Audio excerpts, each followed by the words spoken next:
اور اصل میں حضرت حسین کے قاتل وہ کوفی ہیں، وہ بزدل، وہ منافق جنہوں نے بیعت کر کے بیعت توڑی۔ اس کے بعد واقعہ ہرہ بھی ہوا جو واقعہ کربلا سے بھی بعض اعتبارات سے زیادہ بھیانک اور زیادہ گھناؤنا واقعہ ہے۔ بنو امیہ کی تاریخ ہے جس کو لوگ جانتے ہی نہیں۔ مدینہ کے کچھ لوگوں نے بغاوت کی اور انہوں نے اس کے خلاف فوج بھیجی، اور فوج کو جب مدینہ فتح کر دیا 3 دن کے لیے حلال کر دیا، جو چاہو کرو، یہاں جسے چاہو مارو، جسے چاہو لوٹو، جس کا گھر چاہو برباد کرو، جس عورت کو چاہو ریپ کرو۔ اور یہ مدینہ النبی کے اندر ہوا۔ تو کاٹ کھانے والی ملوکیت کے اندر بہت سے واقعات ہوئے۔ عبداللہ ابن زبیر کھڑے ہوئے، انہوں نے حکومت قائم کی تھی، لیکن یہ کہ وہ تو 6 سال کے لیے کامیاب بھی رہے، ایک حکومت قائم کی، بنو امیہ کے ہاتھ پر بیعت نہیں کی، بالآخر ان کی حکومت بھی ختم ہو گئی۔ پھر حضرت زید کھڑے ہوئے، انہوں نے بغاوت کی، وہ بھی ناکام رہ گئے۔ پھر بنو عباس میں کھڑے ہوئے حضرت نفس زکیہ، حضرت حسن رضی اللہ تعالیٰ عنہ کے اولاد میں سے، وہ بھی ناکام ہو گئے، شہید ہو گئے۔ انہوں نے عوام کو ایسا کھڑا کیا ہے کہ 20,000 سے لے کر 30,000 کے درمیان انسانوں نے جانیں دے دی۔ عورتوں کے جلوس نکلے، شیرخوار بچہ گود میں ہے عورت کے، اور گولی کھا رہی ہے اور مر رہی ہے، گر رہی ہے۔ آپ سوچئے زندگی کتنی عزیز ہوتی ہے، اور شیرخوار بچے کے لیے ماں کی جو زندگی ہے، اس ماں کو اپنی زندگی کتنی عزیز تر ہوگی کہ اپنے لیے نہیں تو اس بچے کے لیے مجھے جینا ہے، لیکن نہیں، گولیاں کھائیں اور گری۔ یہ جذبہ انہی میں ہے۔ واقعہ یہ ہے کہ اہل سنت کے اندر یہ جذبہ نہ ہونے کے برابر ہے۔ یہ میں واشگاف الفاظ میں کہہ رہا ہوں۔ پورے عالم اسلام میں صرف شیعہ ایران ایسا نکلا ہے کہ جس نے بادشاہت کا خاتمہ کیا، باقی سعودی عرب میں بادشاہت بیٹھی ہوئی ہے، ڈٹ کر بیٹھی ہوئی، اربوں ڈالر کا ایک ایک محل بنتا ہے ان بادشاہوں کا، اور سنی سن ہے، سن، کوئی حرکت نہیں۔ فرش التراب يضمني وهو غطاء، کہ وہ ایک شخص کا کارنامہ، وہ یہودی فتنہ گر، وہ روح مصدق کا بروز، ہر تباہ ہونے کو ہے اس کے جنوں سے تار تار۔ اسی طرح وہ عبداللہ ابن سبا یہودی فتنہ گر۔ آج اہل تشیع میں سے بعض حضرات کہتے ہیں کہ یہ عبداللہ ابن سبا یہ تو افسانوی شخصیت ہے، اس کی حقیقت کوئی تھی ہی نہیں، حالانکہ ان کی اپنی کتاب میں رجال کشی کے اندر اس کا ذکر موجود ہے، اور یہ بھی موجود ہے کہ حضرت علی رضی اللہ تعالیٰ عنہ نے اپنے عہد خلافت میں اسے زندہ جلوایا ہے۔ اس کی وجہ کیا تھی؟ یہ آیا مدینہ کے اندر اسلام کا لبادہ اوڑھ کر، اس نے چند عقیدوں کی اشاعت شروع کی۔ سب سے پہلے حضرت علی تو خدا ہیں، گاڈ انکارنیٹ، اوتار کا تصور، جیسے ہندوؤں میں ہے رام چندر جی خدا کا اوتار، اور عیسائیت میں بھی پہلے گاڈ انکارنیٹ کا تصور تھا کہ حضرت مسیح خدا کا اوتار ہے، انکارنیشن آف گاڈ۔ تو اس نے کہا کہ حضرت علی تو خدا کا اوتار ہے، خدا ہے۔ نمبر 2، اس نے کہا کہ ہر نبی کا ایک وصی ہوتا ہے جس کے حق میں وہ وصیت کرتا ہے، تو حضور صلی اللہ علیہ وسلم کے وصی حضرت علی ہیں، لہذا خلیفہ تو اول روز سے حضرت علی ہیں، حضرت ابو بکر، حضرت عمر، حضرت عثمان، یہ تو غاصب ہیں، اور حضرت عثمان کی خلافت تھی اس وقت خاص طور پر۔ پھر اس نے جو قبائلی عصبیت تھی اسے بھڑکایا۔ پرانی جو عصبیت چل رہی تھی قریش کے اندر، وہ 2 گھرانے ایک دوسرے کے مد مقابل تھے۔ دیکھیے، ایک ہوتا ہے قبیلہ، ایک ہوتا ہے گھرانہ۔ ہمارے پنجاب میں ایک قبیلہ ہے وٹو قبیلہ، اس کے گھرانے بہت سے، مانے کے، لالے کے، فجے کے، شامت کے، یعنی کوئی لالا تھا ان میں سے بڑا، ان کے بیٹے ہو گئے لالے کے، ان کی اولاد، خاندان یہ کہلاتے ہیں۔ قبیلہ ایک، یہ وٹو قبیلہ۔ تو قبیلہ تھا قریش، اس میں گھرانے بہت تھے، بنو ہاشم، بنو امیہ، بنو تیم، بنو عدی، یہ بہت سے گھرانے تھے۔ تو چوٹی کے 2 گھرانے جو تھے وہ بنو ہاشم اور بنو امیہ، ان کے درمیان چپقلش تھی، مقابلہ، مسابقت، اور یہ مسابقت فی الخیر بھی ہوتی تھی۔ اگر انہوں نے غریبوں کو کھانے کھلائے ہیں تو ہم ان سے بڑھ کر کھلائیں گے، اگر وہ حاجیوں کی خدمت کرتے ہیں تو ہم ان سے بڑھ کر کریں گے۔ تو ان کے اندر یہ مسابقت الخیر بھی تھی، لیکن چپقلش تھی کہ کوئی ہم سے آگے نہ نکل جائے، وہ سمجھتا تھا وہ آگے نہ نکل جائے۔ اس شخص نے اس پرانی عصبیت کو تازہ کیا کہ حضور تو بنو ہاشم میں سے تھے، لہذا خلافت حق ہے بنو ہاشم کا، یہ غاصب ہے۔ اس سے پہلے دو خلفاء جو تھے وہ نہ بنو ہاشم سے تھے نہ بنو امیہ سے تھے۔ حضرت ابوبکر بنو تیم میں سے تھے، چھوٹا قبیلہ تھا۔ حضرت عمر بنی عدی میں سے تھے، وہ بھی چھوٹا قبیلہ تھا۔ یہ حضرت عثمان پہلے خلیفہ جو بنو امیہ میں سے تھے، جن کی پرانی چپکلش بنو ہاشم سے تھی۔ اب اس کو موقع مل گیا کہ پرانی قبائلی عصبیت کو بھڑکائے۔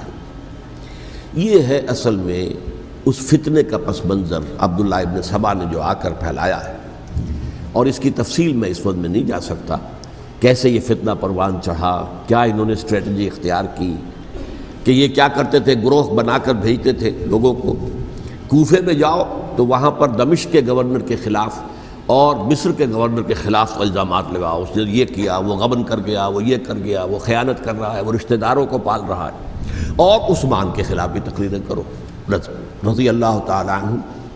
دمشق میں جاؤ تو کوفے کے گورنر کے خلاف، کیونکہ دمشق کے گورنر کے خلاف بات کرو گے تو لوگوں کو معلوم ہوگا کہ یہ جھوٹ بول رہے ہیں، لیکن یہ کہ وہاں تو تم بات کرو کوفے کے گورنر کے خلاف اور مصر کے گورنر کے خلاف اور حضرت عثمان کے خلاف۔ مصر میں جاؤ تو بات کرو کوفے کے اور شام کے گورنر کے خلاف اور حضرت عثمان کے خلاف۔ یہ انہوں نے ایسا اٹھایا، اور اس زمانے میں آپ کو معلوم ہے ذرائع رسل و رسائل تھے نہیں، نہ اس فتنے کی پتہ چل سکا جب تک کہ وہ فتنہ جو ہے پوری طرح برگ و بار لا کر تراور درخت نہیں بن گیا۔ اس کے نتیجے میں حضرت عثمان رضی اللہ تعالیٰ عنہ شہید ہوئے، اور خلیفہ پھر حضرت علی رضی اللہ تعالیٰ عنہ کو انہی سبائیوں نے، جنہوں نے گھیراؤ کیا تھا، جنہوں نے حضرت عثمان کو شہید کیا ہے، یہی حضرت علی رضی اللہ تعالیٰ عنہ کے ارد گرد ہو گئے۔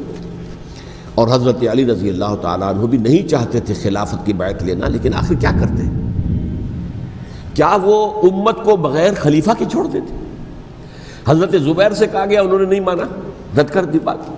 حضرت طلحہ سے کہا گیا، انہوں نے نہیں مانا۔ حضرت علی سے کہا گیا، اب عشرہ مبشرہ میں سے یہی تو تھے نا، لہذا انہوں نے تسلیم کر لیا، خلافت ہو گئی۔ لیکن اس کے بعد جو خانہ جنگی ہوئی ہے، اس خانہ جنگی کے نتیجے میں نوٹ کر لیجئے کہ 1,00,000 کے قریب مسلمان ایک دوسرے کی تلواروں اور نیزوں اور برچھیوں اور تیروں سے ختم ہو گئے، ہلاک ہو گئے۔ یہ ہماری تاریخ کا تاریک ترین باب ہے۔ 5 سال، 4.5 سال حضرت علی کی خلافت کے، اور 6 مہینے حضرت حسن کی خلافت کے رضی اللہ تعالیٰ عنہ۔ اس سے کیا ہوا کہ ایک طرف تو اسلام کی جو توسیع ہو رہی تھی، تھمتا نہ تھا کسی سے سیل رواں ہمارا، وہ سیلاب رک گیا، انٹرنل سیبوٹاج ہو گئی نا، اب تو اندر ہی آپس ہی میں اگر دست و گریبان ہو گئے تو باہر اب کیا توسیع کرتے ہیں، وہ توسیع کا عمل رک گیا۔ اور یوں سمجھیے کہ جیسے ٹرک اگر کبھی چل رہا ہو، بھرا ہوا ہو، لوڈڈ، اور وہ چڑھائی چڑھ رہا ہو، تو اگر کہیں موشن ٹوٹ جائے، ٹرک کو رکنا پڑے، تو ڈرائیور کے جان پر بن جاتی، اس لیے کہ اس کو دوبارہ سٹارٹ کرنا، اور جبکہ وہ چڑھائی پر ہے، انکلائن پر ہے، آسان کام نہیں ہوتا، خطرہ ہوتا ہے وہ پیچھے جو ہے وہ نہ جائے۔ اور پہاڑی علاقوں میں آپ کو معلوم ہے ذرا پیچھے چلے جانے کا مطلب جو ہے بہت خطرناک جو ہے نتیجہ نکل سکتا ہے۔ بہرحال حضرت علی رضی اللہ تعالیٰ عنہ نے اپنے خلافت میں ایک کام یہ کیا، اب اس کی کیا مصلحتیں تھیں یہ تو انہی کے علم میں ہوگا، ہم قیاس کر سکتے ہیں، میں اس میں نہیں جانا چاہتا۔ ابھی تک خلافت کا مرکز تھا مدینہ منورہ، حضرت ابوبکر، حضرت عمر، حضرت عثمان، وہیں جہاں حضور صلی اللہ علیہ وسلم رہے تھے اور جہاں پر کہ حضور مدفون تھے۔ لیکن حضرت علی نے اپنا مرکز جو ہے وہ کوفہ بنا دیا۔ اچھا، اس کی ایک ظاہری وجہ یہ سمجھ میں آتی ہے کہ اسلام کا جو پھیلاؤ ہو گیا تھا، وہ سلطنت اتنی وسیع ہو گئی تھی کہ مدینہ منورہ بہت جنوب میں اور بڑے صحرا کو عبور کر کے جانا ہوتا تھا۔ کوفہ جبکہ ایسی مقام پر تھا کہ جہاں سے مشرقی راستہ جا رہا ہے ایران کو، عراق کے اندر تو ہے وہ شہر کوفہ، اور پھر ایران اور خراسان اور ہندوستان کو راستہ جا رہا ہے، وہیں سے شمال کی طرف جا رہا ہے، شام کی طرف اور ترکی کی طرف، اور وہاں سے پھر یہ کہ مغربی افریقہ کو بھی کنٹرول کرنا، جو شمالی افریقہ کو، وہ بھی آسان تھا۔ بہرحال حضرت علی نے کوفہ کو اپنا مرکز بنایا، اور نتیجہ یہ ہوا کہ سبائیوں کا بھی مرکز وہی بن گیا، چونکہ انہوں نے اپنے آپ کو گردا گرد رکھا حضرت علی کے رضی اللہ تعالیٰ عنہ۔ اب ظاہر بات ہے کسی پرٹیکولر پرسن کے خلاف تو کوئی مقدمہ موجود تھا نہیں، بلکہ جب جنگ جمل ہو رہی تھی، ابھی جنگ نہیں ہوئی تھی، حضرت عائشہ، حضرت طلحہ، حضرت زبیر وہ لے کر آئے تھے ایک لشکر اس مطالبے کے لیے کہ حضرت عثمان کے قاتلوں کو سزا دی جائے، قصاص لیا جائے۔ حضرت علی رضی اللہ تعالیٰ عنہ سے گفت و شنید ہو رہی تھی، حضرت علی جو ہے اس پر آمادہ ہو گئے کہ ٹھیک ہے، میں جو بھی قاتلین عثمان ہیں ان کو گرفتار کر کے سزا دوں گا۔ عین اسی وقت کوفے کی مسجد کے اندر جو ہے 10,000 کا مجمع کھڑا ہو گیا، ہم سب قاتل عثمان ہیں، لو ہم سے بدلہ کہاں سے لوگے؟ اور انہوں نے کیا کیا، جاتے ہی جنگ چھیڑ دی۔ جب چھڑ جائے تو یا مرو یا مارو، اس کے سلاوہ تو کوئی چارہ کار ہوتا ہی نہیں۔ ایک رات میں 10,000 مسلمان شہید ہوئے، جن میں 2 عشرہ مبشرہ میں سے حضرت زبیر اور حضرت طلحہ رضی اللہ تعالیٰ عنہ۔ تو یہ صورت تھی، سبائیوں نے گھیراؤ کیا حضرت علی کا رضی اللہ تعالیٰ عنہ۔ حضرت معاویہ دعوے دار نہیں تھے خلافت کے، قطعاً نہیں، ان کا صرف ایک دعویٰ تھا، اور وہ یہ تھا کہ عثمان کے قاتلوں کو گرفتار کرو، یا خود سزا دو یا ہمارے حوالے کرو، ہم اس سے قصاص لیں گے۔ اس لیے کہ قبیلہ بنو امیہ کا تھا اور حضرت امیر معاویہ بنو امیہ میں سے، تو ایک خاندانی طور پر جو ہے ہم قصاص لیں گے ان سے جنہوں نے قتل کیا ہے حضرت عثمان کو۔ لیکن یہاں ظاہر بات ہے کہ حضرت علی رضی اللہ تعالیٰ عنہ کی طرف سے مطالبہ یہ ہوتا تھا، تم پہلے میری بیعت کرو، میرے ہاتھ مضبوط کرو تاکہ میں ان کے خلاف کوئی اقدام کر سکوں۔ لیکن انہیں یہ اندازہ تھا کہ اگر میں نے بیعت کی تو ظاہر بات ہے کہ حضرت علی تک پہنچنے سے پہلے مجھے گردن اڑا دیں گے یہ لوگ، اس لیے کہ سبائی جو ہے وہ آپ کو گھیرے ہوئے۔ بہرحال ایک عجیب الجھاؤ، ایک ڈائلیما تھا جس کی وجہ سے یہ جنگ چلتی رہی، اور حضرت علی رضی اللہ تعالیٰ عنہ کو انہی کے شیعان علی ہی کے اندر سے وہ جماعت علیحدہ ہوئی تھی جس کو ہم خوارج کے نام سے جانتے ہیں، اور ایک خارجی ابن ملجم ہی نے حضرت علی کو شہید کیا رضی اللہ تعالیٰ عنہ۔ پھر حضرت حسن رضی اللہ تعالیٰ عنہ، اب دیکھیے کس قدر صحیح بات تھی جو حضرت علی رضی اللہ تعالیٰ عنہ نے فرمائی جب ان سے کہا گیا کہ کیا ہم آپ کے بیٹے حسن کے ہاتھ پر بیعت کر لیں رضی اللہ تعالیٰ عنہ۔ فرمایا نہ میں تمہیں اس کا حکم دیتا ہوں نہ میں اس سے روکتا ہوں، یہ تمہارا معاملہ ہے، امرہم شورا بینہم، تم اپنے باہمی مشورے سے جو فیصلہ کرو گے ٹھیک ہے، میں نہ حکم دیتا ہوں نہ روکتا ہوں۔ اس کا کیا مطلب ہے؟ باپ کے بعد بیٹے کی خلافت ہرگز حرام نہیں ہے، ورنہ کہتے کیسے ہو سکتا ہے میرا بیٹا؟ نہیں، یہ نہیں کہا آپ نے۔ حضرت عمر سے بھی کہا گیا تھا کہ اپنے بیٹے کو نامزد کر دیں، عبداللہ ابن عمر کو، تو انہوں نے جواب میں کیا کہا؟ اسے تو طلاق دینی بھی نہیں آتی۔ انہوں نے اپنی کسی زوجہ کو طلاق دی تھی اور اس میں جو صحیح ترین طریقہ ہے وہ اختیار نہیں کیا تھا، انہیں طلاق دینے تک نہیں آتی تو میں اسے خلیفہ بنا دوں۔ یہ نہیں کہا تھا کہ باپ کے بعد بیٹا خلیفہ نہیں ہو سکتا، یہ تو نہیں تھا، کہیں حرام نہیں ہے، نہ کتاب و سنت میں، نہ کوئی حدیث ہے، نہ کہیں قرآن مجید میں۔ تو حضرت علی نے بھی فرمایا رضی اللہ تعالیٰ، نہ میں روکتا ہوں نہ حکم دیتا ہوں، یہ تمہارا اپنا معاملہ ہے۔ بہرحال حضرت حسن رضی اللہ تعالیٰ عنہ نے حضرت امیر معاویہ سے صلح کر لی، خلافت ان کے سپرد کر دی۔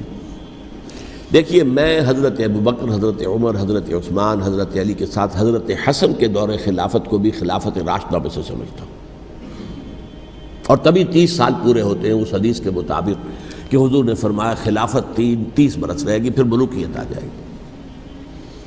تو حضرت حسن کا بہت بڑا کارنامہ یہ ہے کہ اس خانہ جنگی کا دروازہ بند کر دیا، اور یہ پیشن گوئی تھی حضور کی صلی اللہ علیہ وسلم حضرت حسن کو، جب بچے ہی تھے حضور کے انتقال سے پہلے، میرا یہ بیٹا مسلمانوں کے 2 گروہوں میں صلح کرائے گا، یہ حضور کی پیشن گوئی تھی، اور وہ پیشن گوئی حضرت حسن کے علم میں بھی ہوگی یقیناً۔ بہرحال انہوں نے صلح کی حضرت امیر معاویہ کے ساتھ رضی اللہ تعالیٰ عنہ، خلافت ان کے حوالے کر دی، اور کچھ شرائط تھیں طے ہو گئی، اللہ خیر صلی اللہ۔ حضور کی تو یہ پیشن گوئی جو ہے صحیح ثابت ہوئی کہ میرا یہ بیٹا مسلمانوں کے 2 بڑے گروہوں کے درمیان صلح کرا دے گا، اور سبائیوں نے انہیں تانے دیے، یا عار المومنین، اے مومنوں کے لیے موجب عار، موجب شرم، تم نے بزدلی دکھائی ہے، تم نے امیر معاویہ کو خلیفہ تسلیم کر لیا، تم نے بزدلی دکھائی، معاذ اللہ ثم معاذ اللہ ثم معاذ اللہ۔ اب میں کچھ باتیں حضرت امیر معاویہ کے بارے میں کہنا چاہتا ہوں، اس لیے کہ وہاں اس میں نے حضرت معاویہ کے بارے میں یہ تو بہت شدت کے ساتھ کہا تھا، اور میں اب بھی اس پر قائم ہوں اور پوری طریقے سے قائم ہوں۔ میرا مستقل موقف یہی ہے کہ حضرت معاویہ رضی اللہ تعالیٰ عنہ کے دور خلافت کو ہم خلافت راشدہ میں شامل نہیں سمجھتے، اہل سنت میں سے کوئی بھی نہیں سمجھتا. لیکن اس کے ساتھ میں نے حضرت امیر معاویہ کے کچھ مناقب بھی بیان کیے تھے تاکہ پلڑا جو ہے ترازو کا اس کے دونوں پلڑے سامنے آ جائیں. لیکن یہ کہ وہ حصہ میرے اس بیان کا نکال دیا گیا، ختم کر دیا گیا. یہ میں نہیں جانتا کہ اس میں کیا مصلحت دیکھی گئی ہے. اس میں تو کسی کے لیے کوئی معاملہ ایسا نہیں تھا کسی کے جذبات کو جو ہے وہ ٹھیس پہنچانے والا. کیونکہ میں نے کہا وہ خلیفہ راشد نہیں تھے، صاف میں نے کہا، بلکہ وہ دور ملوکیت کا آغاز ان سے ہو گیا ہے. بلکہ جب ایک صاحب نے یہ کہا کہ کربلا کے بعد سے دور ملوکیت آ رہی تھی تو میں نے کہا نہیں جناب، دور ملوکیت تو 20 سال پہلے پوری ہو چکی تھی، شروع ہو چکی تھی. حضرت امیر معاویہ کے بھی 20 سال جو ہے وہ دور ملوکیت میں شمار ہوتے ہیں. انہیں کسرى العرب بھی کہا گیا، عرب کے کسریٰ جو شہنشاہ ایران کا خطاب تھا، حضرت معاویہ رضی اللہ تعالیٰ عنہ کو کسرى العرب کہا گیا، عرب کا کسریٰ یہ. لیکن دوسری طرف یہ ہے کہ وہ صحابی رسول ہیں رضی اللہ تعالیٰ، حضور کے برادر نسبتی بھی ہیں، حضور کے سالے ہیں. ان کی ہمشیرہ ام حبیبہ حضور کی زوجہ محترمہ ہیں، ام المومنین ہیں ام حبیبہ رضی اللہ تعالیٰ عنہ. پھر کس قدر معتمد علیہ تھے حضور کے کہ کاتبان وحی میں شامل تھے. وحی کی کتابت کرنے والے چند لوگ تھے جنہیں کہ حضور کہتے تھے کہ اب یہ آیت لکھ لو. ان میں سے ایک امیر معاویہ بھی رضی اللہ تعالیٰ. تو بڑے توازن کی ضرورت ہے. دیکھیے صحابہ کرام کا جہاں تک تعلق ہے، اہل سنت کا موقف یہ ہے کہ صحابہ کلہم عدول، صحابہ سب کے سب نیک نیت ہیں اور ان کی روایت جو ہے قبول کی جائے گی، رد نہیں کی جائے گی، ان پر کوئی جرح و تعدیل نہیں ہوگی. اس لیے کہ ان کا تزکیہ محمد الرسول اللہ صلی اللہ علیہ وسلم نے کیا تھا. لہٰذا یہ تو ہو سکتا ہے کہ کسی صحابی سے کوئی خطا ہو جائے، لیکن وہ خطا اجتہادی ہوگی، نیت کی خطا نہیں ہوگی، نیت کی غلطی نہیں ہوگی. اگر کسی صحابی کی نیت پر حملہ کیا جائے تو یہ اصل میں طعن ہے، حملہ ہے حضور پر کہ وہ تربیت دے نہیں سکے اپنے ساتھیوں کو. معاذ اللہ ثم معاذ اللہ ثم معاذ اللہ، وہ تزکیہ کر ہی نہیں سکے. 3 جگہ جو قرآن میں آیا ہے یتلو علیہم آیاتہ ویزکیہم، تو کیا تزکیہ کیا؟ اگر ان کے قریب ترین ساتھی جو تھے، اگر ان کے اندر بھی بدنیتی تھی اور دنیا کی طلب تھی اور دنیا کے اندر اقتدار حاصل کرنے کا جذبہ تھا تو پھر کیا تزکیہ کیا؟ معاذ اللہ ثم معاذ اللہ. لہذا صحابہ سب کے سب عدول ہیں اور ان سے اختلاف ممکن ہے لیکن ان کی نیت پر حملہ نہیں ہو سکتا. تو حضرت امیر معاویہ کی شخصیت ایک چیز ہے، آپ کا دور خلافت دوسری چیز ہے. شخصیت کے اعتبار سے صحابی رسول ہیں، برادر نسبتی ہیں حضور کے صلی اللہ علیہ وسلم. اور پھر یہ کہ اس قدر معتمد علیہ ہے صحابہ میں سے کہ وہ کاتبان وحی، یہ عام آدمی کے کرنے کا کام نہیں تھا جو وحی کی کتابت کرے، اللہ کے کلام کی. البتہ یہ ہے کہ جیسا کہ میں نے عرض کیا ان کا دور خلافت راشدہ نہیں ہے، وہ ملوکیت کا دور ہے. یہ میں نے جیسا کہ عرض کیا، میں نے ایک صاحب نے جب یہ کہا کہ ملوکیت شروع ہو رہی تھی، میں نے کہا شروع نہیں ہو رہی تھی، ملوکیت تو 20 سال پہلے شروع ہو چکی تھی. اسی طریقے سے ایک صاحب نے کہا تھا کہ اسلام کو قائم کرنے کے لیے حضرت حسین میدان میں آئے. میں نے کہا یہ بھی غلط ہے، اسلام تو 60 سال پہلے قائم ہو چکا تھا. نبی اکرم صلی اللہ علیہ وسلم کے دست مبارک سے اسلام قائم ہو گیا. جاء الحق وزهق الباطل ان الباطل کان زهوقا. پھر 30 برس تک وہ کامل شکل کے اندر قائم رہا. تو اسلام جو ہے وہ جو ہے در حقیقت اب قائم کرنے والی بات نہیں تھی. البتہ اس کے اندر زوال شروع ہو گیا تھا.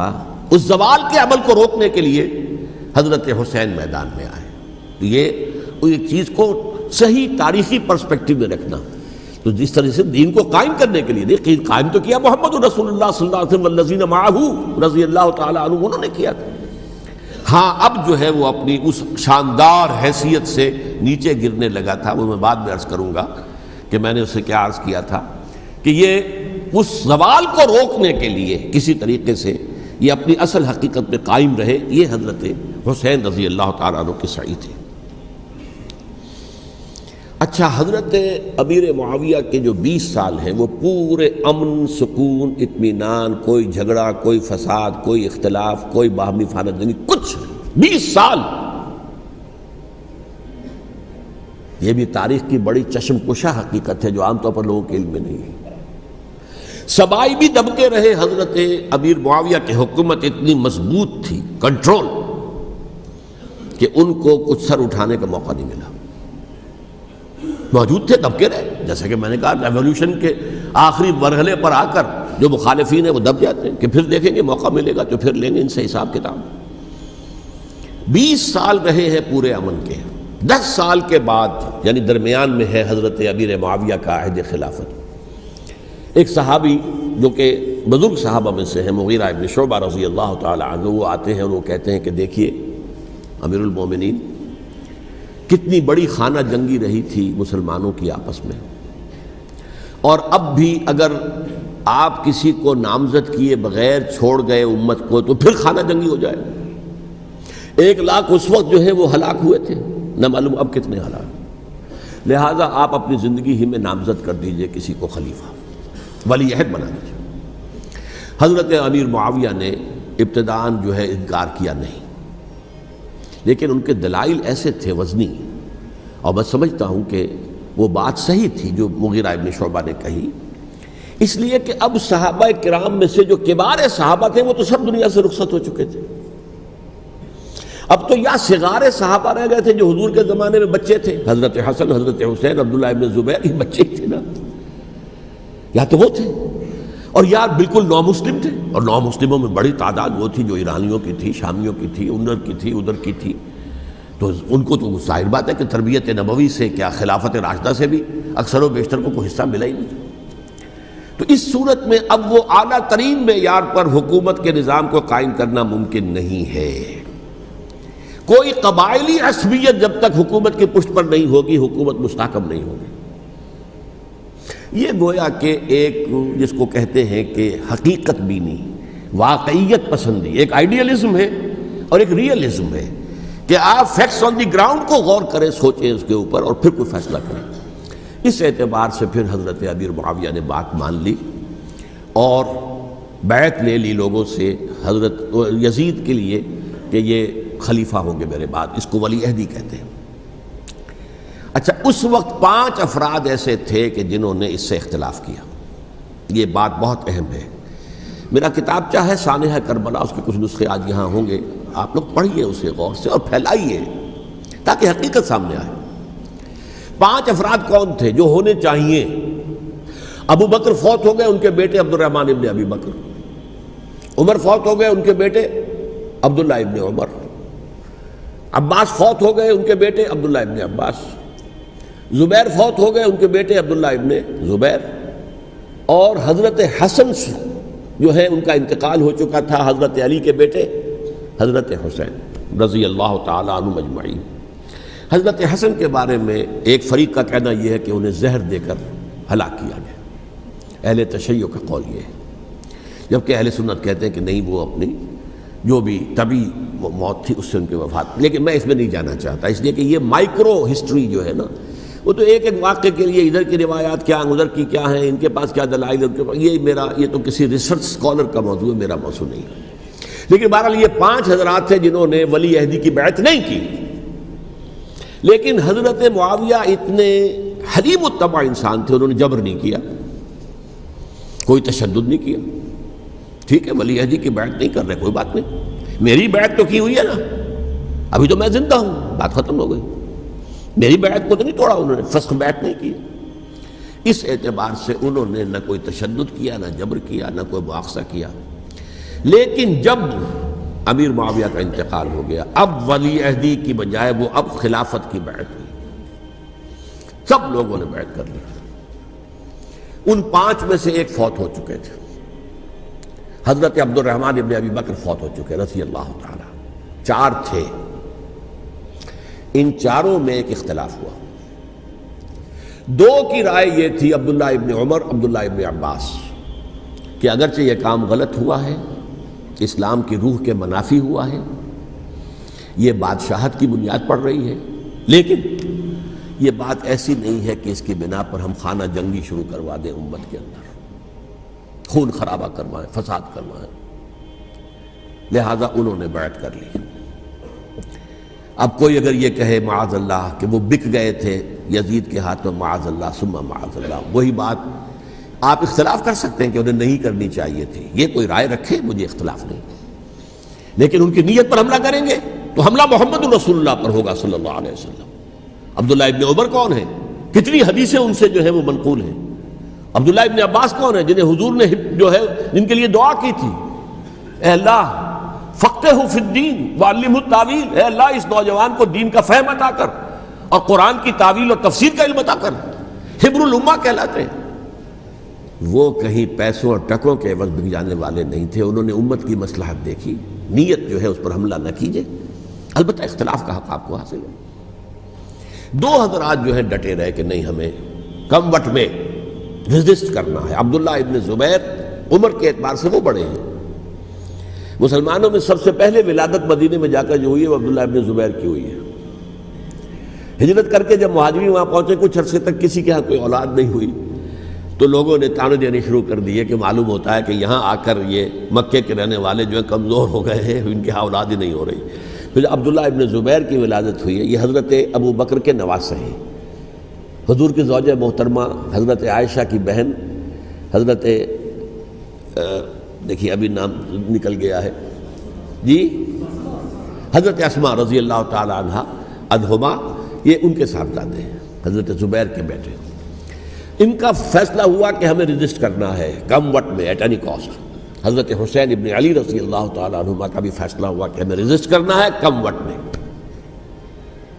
البتہ ان میں بھی ایک اختلاف ہو گیا، یعنی یہ دو تو جڑے رہے، ان دو میں اختلاف ہو گیا۔ عبداللہ ابن زبیر کا کہنا یہ تھا کہ ہمیں حجاز میں رہنا چاہیے، یہ سرزمین ہے جس میں نبوت کی برکات سب سے زیادہ ہیں، یہاں ہم مضبوط قلعے کے اندر ہیں، ہمیں یہاں سے جو ہے ریزسٹ کرنا چاہیے اور ختم کرنا چاہیے اس نظام کے اندر جو خرابی آ گئی ہے اس کو۔ حضرت حسین رضی اللہ تعالیٰ عنہ کے پاس خطوط کا تانتا بنا ہوا تھا، کوفے سے لوگ خط لکھ رہے تھے، آئیے آئیے آئیے، ہم آپ کے ہاتھ پر بیعت کریں گے، ہم آپ کے ہاتھ پر بیعت کریں گے، ہم آپ کے ہاتھ پر بیعت کریں گے۔ یہی وہ کوفہ جو حضرت علی کا دارالخلافہ رہا تھا اور جو پھر سبائیت کا گڑھ بن گیا تھا۔ چنانچہ حضرت حسین نے حضرت مسلم بن عقیل کو بھیجا وہاں پر کہ میرے نمائندے کی حیثیت سے جا کر وہاں پر بیعت لو۔ 10-12 ہزار افراد نے بیعت کر لی، لیکن اس کے بعد یزید کی طرف سے گورنر بنا کے بھیجا گیا ابن زیاد کو۔ ابن زیاد نے آ کر جو تشدد کیا اور سختی کی تو سب کے سب بیعت توڑ کر اور سب منحرف ہو گئے۔ مخلصین تو وہ تھے نہیں، الکوفی لایوفی، کوفی جو ہے وہ تو کوئی وعدہ وفا کرنے والا ہوتا ہی نہیں، بیعت توڑ دی۔ فمن نقص فانما ينقص على نفسه، بیعت کے بعد بیعت توڑ دینا بہت بڑا گناہ ہے، توڑ دی۔ ادھر اطلاع مل گئی حضرت حسین کو، چل چکے تھے، وہ راستے میں تھے کہ وہاں تو مسلم بن عقیل شہید ہو گئے اور سب لوگوں نے بیعت توڑ دی۔ اب واپس جانا چاہتے تھے لیکن مسلم بن عقیل کے بیٹے جو ہے اڑ گئے۔ یہ عرب کی اپنی ایک جو ہے پرانی ان کی حمیت اور ان کا قبائلی نظام کہ اب ہم اپنے والد کے خون کا قصاص لیے بغیر نہیں جائیں گے۔ حضرت حسین رضی اللہ تعالیٰ عنہ کی مروت اور شرافت، یہ میرا ساتھ دینے کے لیے آئے تھے، اب میں ان کا ساتھ نہ دوں تو یہ تو شرافت اور مروت کے خلاف ہے۔ کہا اچھا چلو چلتے۔ وہاں جا کر بھی عین اپنے میدان کے اندر بھی حضرت حسین رضی اللہ تعالیٰ عنہ نے 3 چیزیں پیش کی ان کوفیوں کے لشکر کے خلاف۔ سب سے بڑا لشکر کے اندر سب سے بڑے تو کوفی تھے جنہوں نے بیعتیں کی ہوئی تھی حضرت حسین کے ساتھ۔ دیکھو مجھے جانے دو واپس حجاز کی طرف، یا مجھے سرحدوں پر بھیج دو تاکہ میں کافروں کے ساتھ جنگ کرتے ہوئے اپنی جان دے دوں، یا مجھے یزید کے پاس جانے دو، میں اپنا معاملہ اس سے طے کر لوں۔ لیکن کوفیوں کو یہ گوارا نہیں تھا۔ اگر یہ یزید کے پاس پہنچ گئے تو ہمارا کچا چٹھا بیان کر دیں گے کہ مجھے تو ان لوگوں نے ورغلا کر بلایا تھا۔ اس لیے کہ دیکھیے حضرت امیر معاویہ کے 20 سالوں کے دوران میں بتا چکا ہوں، ان کی حکومت اتنی مستحکم تھی کہ اس کے خلاف کوئی فتنہ اٹھانا ممکن نہیں تھا۔ اب چونکہ ایک چینج اوور ہوا تھا، اور چینج اوور میں آپ کو معلوم ہوتا ہے کہ ایک جس کو کہتے ہیں every thing is in the melting پاٹ، ابھی تو یہ درمیان کے اندر معاملہ ہے، تو انہیں موقع ملا، سر اٹھایا حضرت حسین رضی اللہ تعالیٰ عنہ کو، جو خطوط لکھے جس کے کہ تھیلے کے تھیلے اور بوریوں کی بوریاں بھری ہوئی حضرت حسین کے ساتھ تھی، وہ کہا کہ آئیے ہم آپ سے بیعت کریں گے۔ انہوں نے نہیں مانا، اور اصل میں حضرت حسین کے قاتل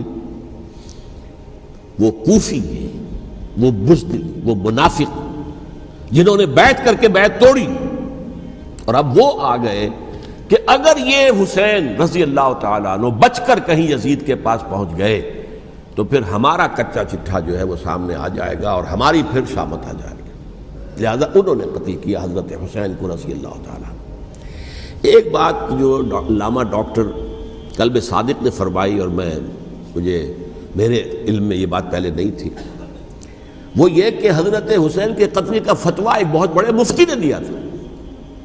یہ بات بھی ذرا سمجھ لیجیے، حضرت حسین رضی اللہ تعالیٰ عنہ کے قتل کا فتویٰ ایک بہت بڑے مفتی نے دیا تھا۔ کیوں دیا تھا؟ اس لیے کہ حضور کی احادیث موجود ہیں کہ جب ایک شخص کی ایک خلیفہ کی بیعت ہو جائے تو دوسرا اگر کھڑا ہو تو اسے قتل کر دو، کھلی حدیث۔ اسی لیے ایک بہت بڑے مفسر بھی ہیں، فقیہ بھی ہیں، قاضی ابن العربی رحمۃ اللہ علیہ، ایک ابن عربی ہیں الف لام کے بغیر، ابن عربی، وہ بہت بڑے صوفی ہیں، فلسفی ہیں، اندلس کے ہیں۔ یہ قاضی ابن العربی ہیں جنہوں نے قرآن کی ایک تفسیر لکھی ہے اس اعتبار سے کہ صرف ان آیات کی تفسیر جن سے کہ فقہی احکام جو ہیں ان کا استنباط ہوتا ہے۔ یہ دو تفسیریں اس طور سے لکھی گئی ہیں قرآن مجید کی، احکام القرآن ان کا نام ہے دونوں کا، جن میں سے ایک جو ہے قاضی ابن العربی کی ہے۔ ان کا ایک جملہ نقل ہوتا ہے، قتل الحسین بسیف جدہ، حسین قتل ہو گئے اپنے ہی نانا کی تلوار سے۔ وہ تلوار کیا تھی؟ جب کسی کی بیعت ہو چکی ہو پھر کوئی کھڑا ہو مدعی خلافت، قتل کر دو۔ میرے نزدیک حضرت حسین مدعی خلافت نہیں تھے، یہ بات اس وقت سامنے لوگوں کے نہیں آئی، بلکہ حکومت نے یہ باور کرا دیا کہ یہ تو باغی ہے، یہ مدعی ہے خلافت کے۔ انہوں نے تو دعویٰ نہیں کیا خلافت کا، وہ تو صرف اس عمل کو روکنے کے لیے میدان میں آئے تھے۔ اور اس بات کو اچھی طرح سمجھ لیجئے کہ اس وقت تک یہ جو تصور آج ہمارے پاس ہے کہ ریاست علیحدہ ہے، حکومت علیحدہ ہے، state of Pakistan, we are loyal to the state of Pakistan, ہم ریاست پاکستان کے وفادار ہیں، گورنمنٹ آف پاکستان کے وفادار نہیں ہیں، we are not loyal to the government. Government تو کبھی بے نظیر کی تھی، ہم اس کے خلاف تحریک چلا رہے تھے، یا کبھی کسی اور کی تھی اس کے خلاف تحریک چل رہی ہے، یا کبھی ضیاء الحق کی تھی اس کے خلاف تحریک چل رہی ہے۔ گورنمنٹ کو بدلنا تو عوام کا حق ہے، آج، اس وقت نہیں تھا۔ اس وقت ریاست اور حکومت کا کوئی فرق نہیں تھا، لہذا جو حکومت سے اختلاف کرے گویا کہ باغی ہے۔ یہ ہے اصل میں وہ پیچیدہ مسئلہ کہ کیوں کسی مفتی نے فتویٰ دے دیا، اس لیے کہ اس وقت تک ریاست اور حکومت کا فرق واضح نہیں تھا دنیا پر۔ یہ تو ابھی کوئی 100-150 سال کی بات ہے کہ آج ہمارا جو پولیٹیکل سائنس کا ایولیوشن ہوا ہے وہ اس اسٹیج تک پہنچ گیا ہے کہ اسٹیٹ علیحدہ ہے، حکومت علیحدہ ہے۔ حکومت تو اسٹیٹ کے 3 آرگنز میں سے ایک آرگن ہے، ایڈمنسٹریشن حکومت کی ہے، جوڈیشری ہے اور لیجسلیچر ہے، 3 آرگنز ہیں بڑے بڑے، ان میں سے ایک ہے۔ تو حکومت کو بدلنا تو عوام کا حق ہے، چاہے وہ ووٹ کے ذریعے بدلیں، چاہے ایجیٹیشن، اگر پرامن ایجیٹیشن ہے اس سے حکومت کو بدلنے کا حق حاصل ہے دستوری طور پر ہر اعتبار سے۔ اس وقت یہ نہیں تھا، لہذا صورتحال یہ بن گئی کہ حکومت وقت نے باور کرا دیا مسلمانوں کو، ورنہ سوچئے نواسہ رسول کو قتل کرنا کوئی آسان کام تھا؟ آخر سب کلمہ گو تھے کہ نہیں تھے؟ کلمہ گو تو تھے نا، اور حضور سے عقیدت اور محبت میں کمی، لیکن یہ کہ فتویٰ اگر ایک بہت بڑے مفتی کا، جو کہ حضرت علامہ ڈاکٹر قلب صادق صاحب نے فرمایا، مجھے اس مفتی کا نام بھی معلوم نہیں، کہ ایک مفتی ہی کا فتویٰ تھا وہ، جس کے بنا پر اب ان لوگوں نے حضرت حسین کو قتل کیا، اور یہی وجہ ہے کہ انہوں نے پھر خیموں کو بھی آگ لگا دی۔ وائی، حالانکہ دیکھیے اگر دشمنی کا انتقام ہوتا تو حضرت علی بن حسین جو بیمار تھے، جو بعد میں زین العابدین رحمۃ اللہ علیہ کے نام سے پھر یہ اہل تشیع کے چوتھے امام معصوم ہیں، حضرت علی، حضرت حسن، حضرت حسین، اور پھر حضرت علی بن حسین زین العابدین رحمۃ اللہ علیہ، کیا ان کو بھی قتل کر دیتے؟ حضرت حسین کی نسل ہی ختم ہو جاتی، لیکن نہیں کیا۔ آگ کیوں لگائی؟ آگ اس لیے لگائی کہ وہ جو ڈاکومنٹری پروف ہے ہماری غداری کا یزید کے خلاف حضرت حسین کو جو ہم نے دعوت دی، وہ جو ڈاکومنٹری پروف خطوط کی شکل میں موجود ہے وہ ختم ہو جائے، ڈسٹرائے ہو جائے۔ اس کے لیے انہوں نے خیموں میں آگ لگائی۔ بہرحال یہ ہے تاریخی پس منظر، یہ اسی سبائی فتنے کا تسلسل ہے جس نے سب سے پہلے حضرت عثمان کی جان لی رضی اللہ تعالیٰ عنہ، 5 سال تک مسلمانوں میں خانہ جنگی رکھی، حضرت علی کو پھر شہید کیا، اور اس کے بعد جو ہے 20 سال حضرت امیر معاویہ کے تو سر نہیں اٹھا سکے، لیکن پھر جب ایک چینج اوور ہو رہا تھا تو اس وقت انہوں نے موقع غنیمت سمجھا کہ اب کھڑے ہو جاؤ اور اب دوبارہ ایک فتنہ جو ہے اس کو امت کے اندر پیدا کر دو۔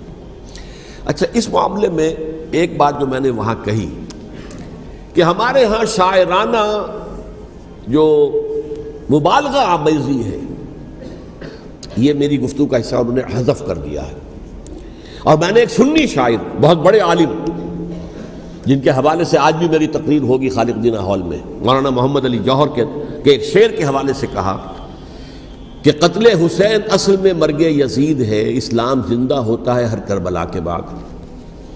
میں نے کہا بالکل محمل شعر ہے، اسلام مرا ہی نہیں تھا، زندہ ہونے کا کیا سوال؟ اور اگر کسی درجے میں مزمحل یا زخمی ہوا تھا تو وہ تو رہا، کربلا کے بعد بھی رہا، یزید کی حکومت بھی رہی، بنو امیہ کی حکومت بھی چلی، کوئی تبدیلی تو نہیں آئی۔ یہ کیا کہہ رہے ہیں اسلام زندہ ہوتا ہے کربلا کے بعد؟ میں نے کہا اسلام مرا نہیں تھا۔ جیسے میں نے یہ کہا کہ ملوکیت جو ہے وہ اب شروع نہیں ہوئی، ملوکیت تو 20 برس پہلے شروع ہو چکی تھی حضرت امیر معاویہ کے، لیکن ظاہر بات ہے کہ حضرت حسن نے، حضرت حسین نے اس کو قبول کیا، اور حضرت حسین نے تو پھر 10 سال تک ولی عہدی جو تھی چاہے بیعت نہیں کی، لیکن اس کے خلاف میدان میں آ کر چیلنج تو نہیں کیا۔ اس اعتبار سے یہ معاملہ جو ہے اسلام زندہ ہوتا ہے کربلا کے بعد، یہ بے تکی بات ہے۔ ہاں، حضرت شاہ اسماعیل شہید رحمۃ اللہ علیہ کی اگر میں تشبیہ کو، تمثیل کو سامنے رکھوں تو اسلام کی عمارت 6 منزلہ ہے، 6ٹی منزل ٹاپ کی وہ گر گئی، 5 منزلیں انٹیکٹ تھیں، اسلام مرا نہیں تھا۔ عدالت میں شریعت کے مطابق فیصلے ہو رہے تھے، قاضی تھے، مفتی تھے، شریعت نافذ تھی، اسلام کہاں مرا تھا؟ جبکہ خود کہہ رہے ہیں علامہ کلب صادق کے ایک مفتی کے فتوے سے حضرت حسین کو قتل کیا گیا۔ اب وہ مفتی کی رائے، اس کی بدنیتی ہو، جو بھی ہو، وہ جانے، اللہ جانے، لیکن عام مسلمان کیا کریں؟ اس پہلو سے اسلام مرا نہیں تھا۔ ہاں، ایک منزل گر گئی تھی، وہ گری رہی، 1000 برس تک گری رہی، یہاں تک کہ آ کر مغربی امپیریلزم نے اس کے گرایا، ملوکیت کا معاملہ ختم کیا، اور وہ جبرین ملوکیت دوسری آ گئی، ورنہ وہی بادشاہی چلی ہے۔ بلکہ دور بنو امیہ میں وہ بادشاہی پوری طرح اس نے بالوں پر نہیں نکالے تھے، اصل بالوں پر تو اس نے نکالے ہیں دور بنو عباس میں آ کر، اور پھر سلاطین جو ہے ترک، جو ترک خلفاء ہیں، ان کا بھی بادشاہت تھی، اور کیا تھا، وہ خلافت تو نہیں تھی۔ تو یہ تو اسلام میں جو بھی نقص واقع ہو گیا تھا، کبھی واقع ہو گئی تھی، وہ جو کی تو برقرار رہی، اس کو بھی تسلیم کیا۔ میں اللہ کا شکر ادا کر کے کہتا ہوں کہ دونوں حضرات، دونوں شیعہ دانشور اور بڑی اعلیٰ سطح کے جو شیعہ عالم تھے، انہوں نے اس بات کو تسلیم کیا اور میری اس بات کو چیلنج نہیں کیا۔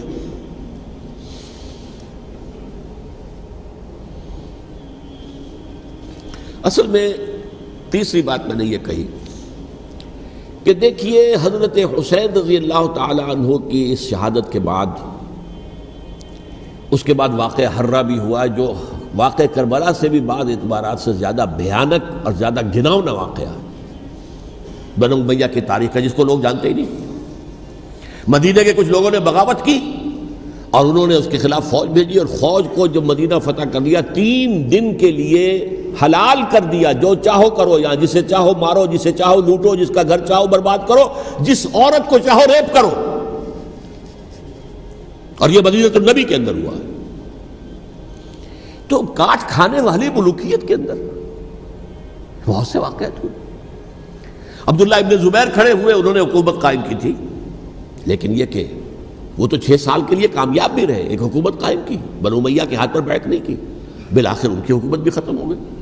پھر حضرت زید کھڑے ہوئے، انہوں نے بغاوت کی، وہ بھی ناکام رہ گئے۔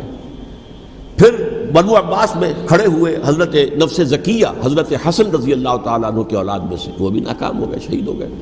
پھر یہ سمجھ لیا گیا کہ اب یہ جہاں تک 6ٹی منزل ہے وہ تو دوبارہ تعمیر نہیں ہو سکتی، یہ تو جس کی لاٹھی اس کی بھینس، جس کے پاس طاقت ہوگی اس کی حکومت ہوگی، جس کا قبیلہ زیادہ قوی ہوگا، جس قبیلے میں زیادہ عصبیت ہوگی، مضبوط ہوگا، متحد ہوگا، طاقتور ہوگا، اسی کی حکومت ہوگی۔ البتہ اس کے نیچے لوگوں کے اخلاق کی اصلاح کرو، صوفیاء کرام نے وہ کام اپنے ذمے لیا، اور بالکل وہی کام ہے کہ جو ائمہ اہل بیت کرتے رہے۔ حضرت حسن کی اولاد میں پھر حضرت علی بن حسین رضی اللہ تعالی، حضرت حسین کی اولاد میں پھر امام محمد باقر، امام محمد جعفر صادق، اور اس کے بعد بھی 5 اور، کسی نے بغاوت نہیں کی۔ جیسے علماء کرام کام کر رہے تھے اور جیسے صوفیاء کرام کام کر رہے تھے، ایسے ہی وہ مسلمانوں کی علمی تربیت، روحانی تربیت و تزکیہ کر رہے تھے۔ کسی نے حکومت کو چیلنج نہیں کیا۔ نوٹ کر لیجیے اس بات کو۔ حضرت علی نے بھی چیلنج نہیں کیا تھا، حضرت حسن نے چیلنج نہیں کیا، خود صلح کر لی۔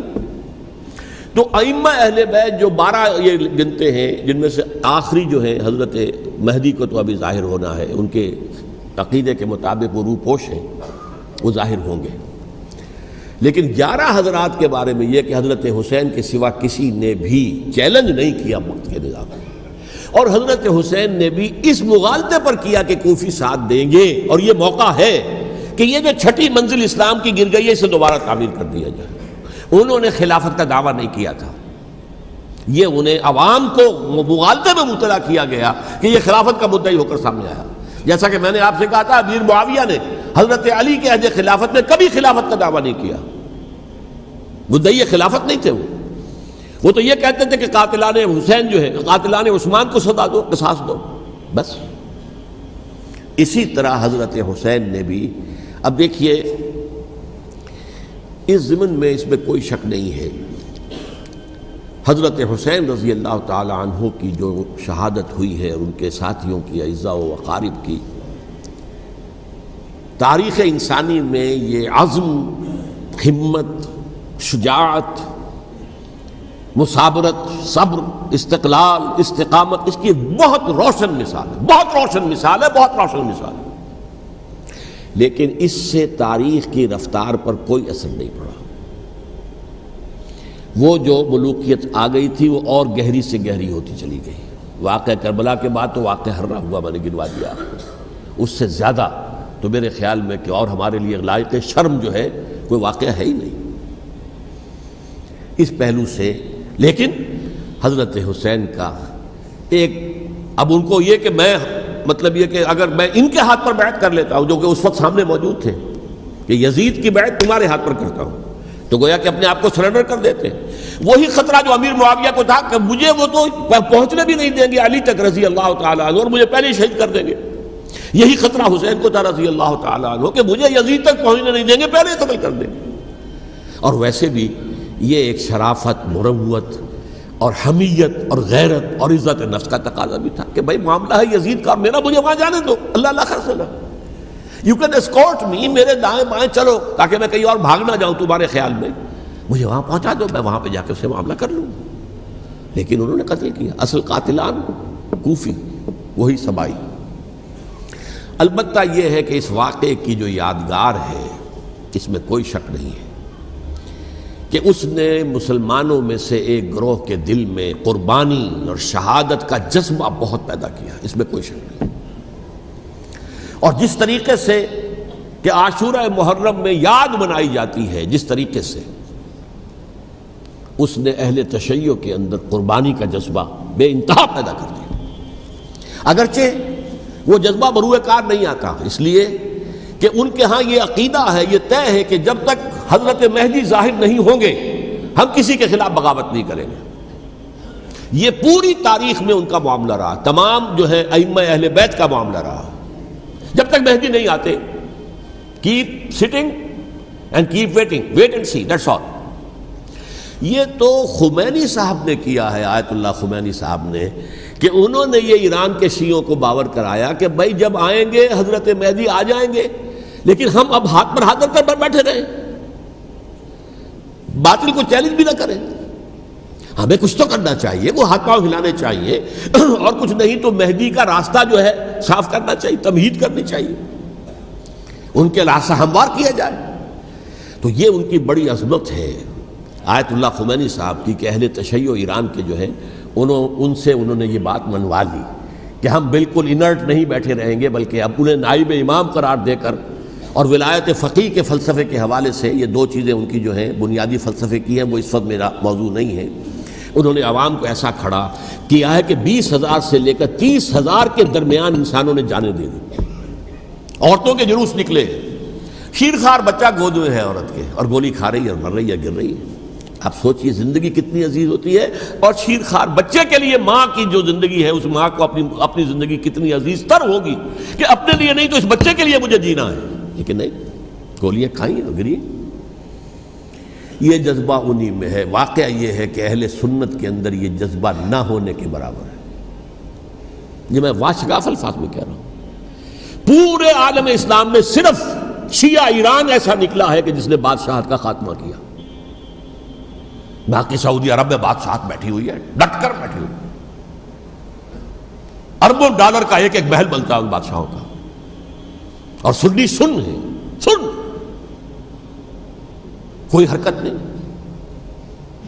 وہ تو اب جو حرکت ہو رہی ہے وہ اینٹی امریکن حرکت ہے جو ہو رہی ہے، وہ در حقیقت وہ مسئلہ بالکل دوسرا ہے جو اس وقت ہو رہا ہے، لیکن یہ کہ عالم اسلام میں کوئی تحریک ایسے نہیں اٹھی۔ یہ اہل تشیع میں ہے جو بالکل استثنائی بات ہے کہ انہوں نے جو ہے ایک ایسا بادشاہ جس کو کہا جاتا تھا کہ اس کا جو اسلحہ خانہ ہے وہ ایشیا میں سب سے بڑا اسلحہ خانہ ہے، جو 2500 سالہ پرانی جو ایک عظمت تھی ایران کی، اس کو دوبارہ تازہ اور زندہ کرنا چاہتا تھا۔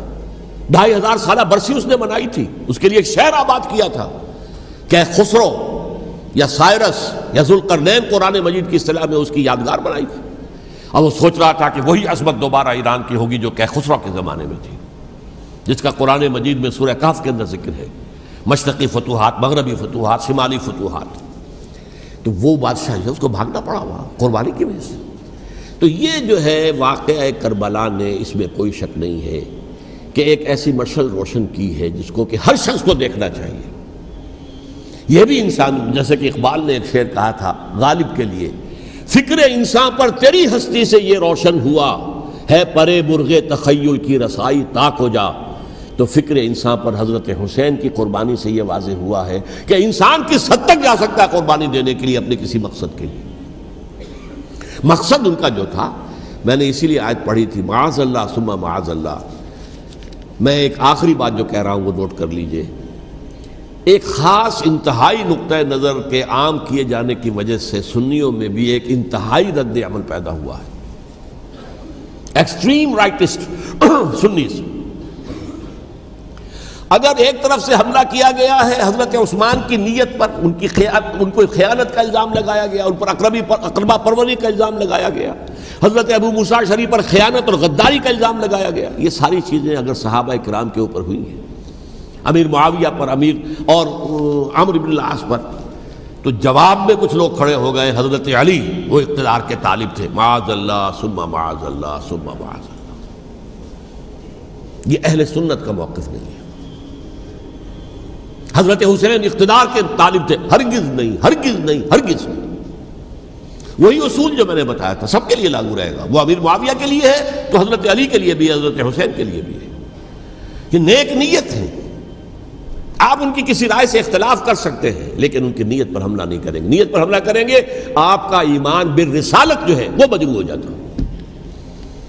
یہ رسول کے ساتھ بھی ہے، رسول نے ان کا تزکیہ کیا، یتلو علیہم آیاتہ ویزکیہم، اس کا سارا عمل محمد کا کیا ہوا ہے صلی اللہ علیہ وسلم۔ تو صحابی کے معاملے میں یہ ہمارے ہاں ان کو اہل سنت جو ہیں جو معتدل مزاج کے، اور اکثریت ان کی، یہ تو چند لوگ ہیں، ذرا قلم چلا لیتے ہیں تو ان کی بہت سی کچھ چھوٹی چھوٹی کتابیں بھی شائع ہو گئی ہیں بہت، لیکن انہیں اہل سنت نے قرار دیا ناسبی یا خارجی۔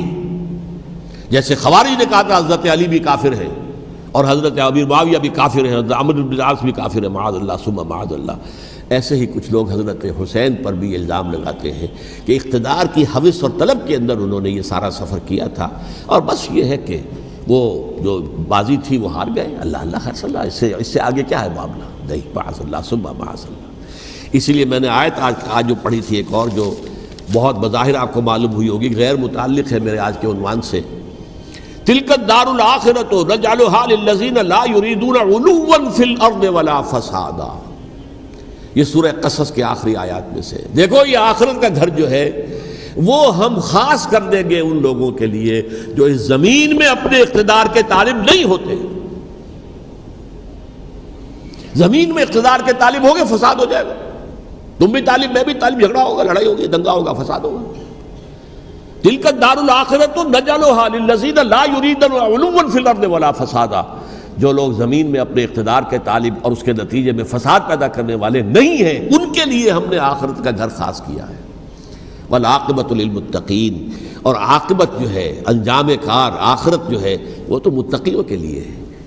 اسی میں آئیں گے سب صحابہ کرام، خواہ وہ حضرت علی ہیں رضی اللہ تعالیٰ عنہ، اور خواہ وہ حضرت امیر معاویہ ہیں، حضرت عثمان ہیں رضی اللہ تعالیٰ عنہما، خواہ حضرت حسن ہیں، حضرت حسین ہیں رضی اللہ تعالیٰ عنہما، خواہ عبداللہ ابن زبیر ہیں، خواہ عبداللہ ابن عباس ہیں، خواہ عبداللہ ابن عمر ہیں رضی اللہ تعالیٰ عنہم اجمعین. اس اصول کو سامنے رکھ کر اختلاف آپ کر سکتے ہیں کسی سے بھی، لیکن کسی کی نیت پر حملہ کریں گے تو اصل میں آپ کا ایمان بالرسالت مجروح ہو جائے گا. علی کو نبی اکرم صلی اللہ علیہ وسلم نے اپنا نائب بنا کر چھوڑا تھا جب غزوہ تبوک میں جا رہے تھے مدینے میں. حضرت علی نے کہا بھی کہ مجھے آپ عورتوں کے ساتھ بٹھا کے جا رہے ہیں. فرمایا تمہارا مقام میرے ساتھ وہی ہے جو موسیٰ کے ساتھ ہارون کا تھا. ہارون کو چھوڑ کر گئے تھے نا یہودیوں کے پاس جب گئے تھے تورات لینے کے لیے، تو تمہارا وہی مقام ہے میرے ساتھ. تو یہ حضرت علی ہے رضی اللہ، ان کے بارے میں میرا، ان کی کیا عظمت میری نگاہ میں. تو یہ 3 کتابچے ہیں، مجھے نہیں معلوم تیسرا یہاں ہے یا نہیں ہے. بہرحال آپ لوگوں کو ریکمینڈ کر رہا ہوں کہ ان کا مطالعہ کریں. اب یہ کہ آخری بات یہ کہ اصل ہمارے کرنے کا کام کیا ہے. دیکھیے کیوں نہیں کیا کسی نے بھی خروج کا معاملہ، وہ میں واضح کر چکا ہوں. بغاوت نہیں کی، کیوں؟ ایک تو ریاست اور حکومت میں فرق نہیں تھا. ذرا کھڑا ہو اور وہ باغی قرار پائیں گے، واجب القتل ہو جائیں گے، فتوے کی زد میں آ جائے. یہ معاملہ تھا. اور دوسرے یہ کہ عمارت پوری گری نہیں تھی، ایک منزل گری تھی نا. آج ہم کہاں کھڑے ہیں؟ پوری عمارت گری ہوئی ہے.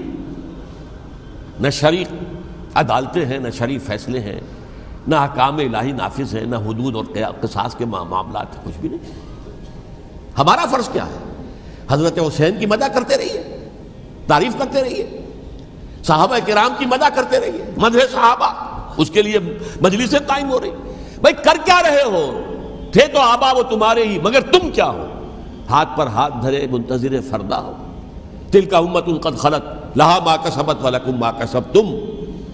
وہ تو ایک امت تھی جو چلی گئی، اللہ کے ہاں پہنچ گئے. جو کچھ انہوں نے کمایا وہ ان کے لیے، تمہارے لیے نہیں ہے. تمہارے لیے وہ ہوگا جو تم کماؤ گے.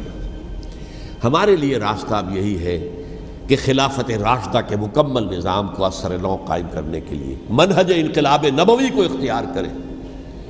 میری کتاب اس پر، کیسٹس اس پر، آڈیو کیسٹس، ویڈیو کیسٹ، سی ڈیز، نہ معلوم ڈی وی ڈی، سب کچھ موجود. سیرت النبی پر تو میں عرض کر چکا ہوں. فلسفہ سیرت النبی سمجھنا ہے تو میری کتاب پڑھیے، ورنہ سیرت النبی آپ پڑھ لیں گے، واقعات معلوم ہو جائیں گے، فلسفہ سیرت سامنے نہیں آئے. اس کا آپ مطالعہ کریں گے میری کتاب سے. اور دوسرے یہ کہ یہ خلافت قائم کرنے کے لیے جو جد و جہد ہم کر رہے ہیں، تحریک خلافت پاکستان جس کا میں داعی ہوں ادنا سا، وہ تنظیم نہیں ہے، میں اس کا امیر نہیں، وہ ایک تحریک ہے. جیسے تحریک پاکستان کہلاتی تھی جس کی تنظیم تھی مسلم لیگ، پارٹی کا نام مسلم لیگ تھا، لیکن تحریک پاکستان. اس طرح تحریک خلافت پاکستان وہ ہم نے چلائی ہے تنظیم اسلامی کے تحت. یہ خلافت جب پہلی چلی تھی آج سے 84 سال قبل، نومبر 1921 میں خالد دینہ ہال میں وہ مقدمہ چلا تھا، جس کے نتیجے میں بڑے بڑے جو لیڈر تھے ہمارے، مولانا محمد علی جوہر اور مولانا حسین مدنی اور مولانا ابوالکلام آزاد، ان سب کو 2 سال کی قید کی سزا سنائی گئی تھی. بغاوت، مقدمہ بغاوت، یہ خالد دینہ ہال. اسی میں سن 91 یا 92 میں نے 3 دن تقریریں کی تھیں، جن میں آج سے پھر میں 3 تقریریں کرنے والا ہوں. ایک آج شام کو، ایک کل شام کو رات 9 بجے، آج بھی کل بھی، ایک پرسوں اتوار کی صبح کو 10 بجے ہے کیا 11 بجے. تو ان میں آپ حضرات شرکت فرمائیں تاکہ اصل جو ہمارے کرنے کا کام ہے، تاریخ کو بھی سمجھنا چاہیے، تاریخ کے عوامل کیا ہیں، کیا پس پردہ عوامل کار فرما تھے، کیا کسی شے کی اصل حقیقت ہے، وہ سمجھنا چاہیے. لیکن یہ ہے کہ اس اعتبار سے میں نے جب یہ لفظ استعمال کیا تھا اس مذاکرے میں لپ سروس، کہ یہ ہم صرف لپ سروس کرتے رہے، مدح کے بیان کرتے رہے، منقبت بیان کرتے رہے، حضور کی نعتیں کہتے رہے، تو اس سے تو بات نہیں بنے گی جب تک کہ وہ فرض منصبی شہادت علی الناس کا جو ہمارے ذمے ہے بحیثیت امت محمد صلی اللہ علیہ وسلم اس کو ادا نہ کرے۔ مجھے خوشی ہے کہ اس کی بھی تائید دونوں حضرات نے کی، ہاں یہ لپ سروس کا معاملہ ہے۔ اللہ تعالی حضرت حسین کے نقش قدم پر چلتے ہوئے، بلکہ اصل میں تو ہمارے لیے اسوہ رسول ہے محمد صلی اللہ علیہ وسلم کا، اس پر چلتے ہوئے ہم پاکستان میں اسلام کا نظام خلافت قائم کرنے کی جد و جہد کریں۔ اقول قولی ھذا واستغفر اللہ لی ولکم ولسائر المسلمین والمسلمات۔